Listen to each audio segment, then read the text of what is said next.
Hi, I'm Andy Bortz, and I'm the Instructional Technology Support Specialist for the Office of Information Technology. In today's video, we're going to check your audio and your technology before you start class in a RebelFlex classroom. First, you'll want to turn on the AV system by pressing the Power On button on the touch panel.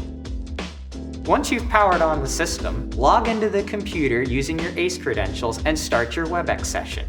Make sure to use the WebEx Meeting Center. And if you have a teaching assistant in your class, make sure to add them to the session as a co-host. You will need to download WebEx each time you're wanting to use it. Once that step is complete, take out the lapel microphone from the microphone drawer. Make sure to sign out a microphone drawer key from Classroom Technology Services if you haven't already. To access the microphone, you're going to go into the lectern and locate the microphone drawer. You'll notice the microphone is fully assembled and on a battery charger.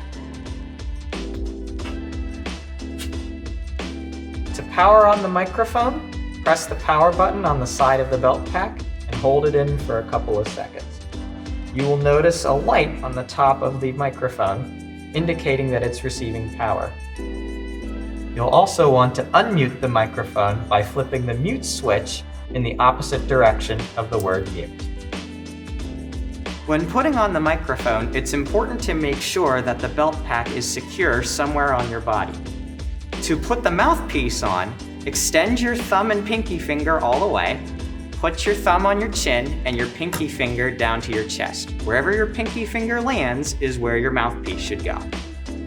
Once you've put the microphone on, now it's time to check your audio. Make sure your audience can hear you through your lapel microphone and through the microphones in the ceiling. Now let's check your video. Make sure that your audience in the room can see your content on the projection screen, and make sure that your remote audience can see that same content. To turn off the microphone, we'll take that power button and hold it in for a few seconds, up to 5, to make sure the light on the top shuts off. Then we'll put the microphone back in the drawer and connect the charging cable to it.